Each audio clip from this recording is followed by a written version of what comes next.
ایک چیز ہے کافور، پتہ اس کا ہم سب کو ہے۔ جنت میں جو شراب ہوگی وہ جو مومنین کو دی جائے گی اس میں کافور کی آمیزش ہوگی۔ قرآن مجید کے اندر آتا ہے کانا مزاجھا کافورا، اس کے اندر کافور کی آمیزش ہوگی۔ اور ہمیں جو کافور کا علم ہے وہ کیسے علم ہے جی بتائیں؟ جب میت کو غسل دیا جاتا ہے تو بیری کے پتے پانی میں گرم کیے جاتے ہیں، پھر کافور ڈالا جاتا ہے۔ اس کا حدیث میں باقاعدہ نبی علیہ السلام نے فرمایا ہے، حکم دیا۔ حضرت زینب رضی اللہ تعالیٰ عنہ جو نبی علیہ السلام کی سب سے بڑی صاحبزادی ہیں، ان کو جب غسل دیا جا رہا تھا اس وقت آقا نے یہ فرمایا کہ کافور ڈالو۔ اب کافور آتا کہاں سے ہے؟ ایک درخت کا گوند ہے، اس درخت کو جب اس میں سوراخ کریں تو اندر سے ایک لطیف مادہ نکلتا ہے اور وہ جم جاتا ہے، یہ کافور ہے۔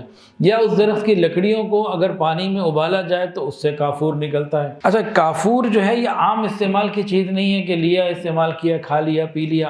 اس کا ایکسٹرنل یوز زیادہ ہے اور کھانے پینے سے متعلق اس میں معاملات کم ہیں، تاہم بہت ساری دوائیوں میں یہ کافور استعمال ہوتا ہے۔ اللہ اپنی رحمت سے ہمیں جنت میں لے جائے تو وہاں انشاءاللہ جنت کا جو ذکر کیا کانا مزاجھا کافورا، اللہ اپنی رحمت سے عطا فرما دے، عمل ہمارا کوئی نہیں۔ اللہ اپنی رحمت سے ہمیں جنت عطا فرما دے تو اسی کی رحمت ہے، پلے کچھ نہیں۔ کافور سونگا بھی جاتا ہے، یہ جو وکس وغیرہ ہوتی ہے نا، جتنی بھی ناک کھولنے کی دوائیاں ہوتی ہیں ان میں کافور عام طور سے ڈلا ہوتا ہے، ناک کھولنے کے کام آتا ہے۔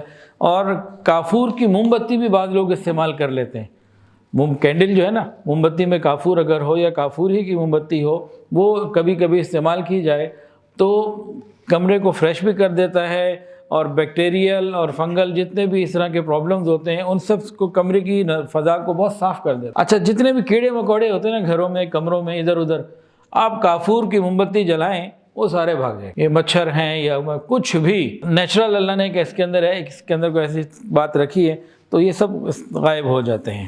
ویڈیو کے نیچے سبسکرائب کے بٹن پہ کلک کریں، بیل کے آئیکن پہ کلک کیجئے تاکہ ہر نئی ویڈیو کی نوٹیفیکیشن آپ کو مل جائے۔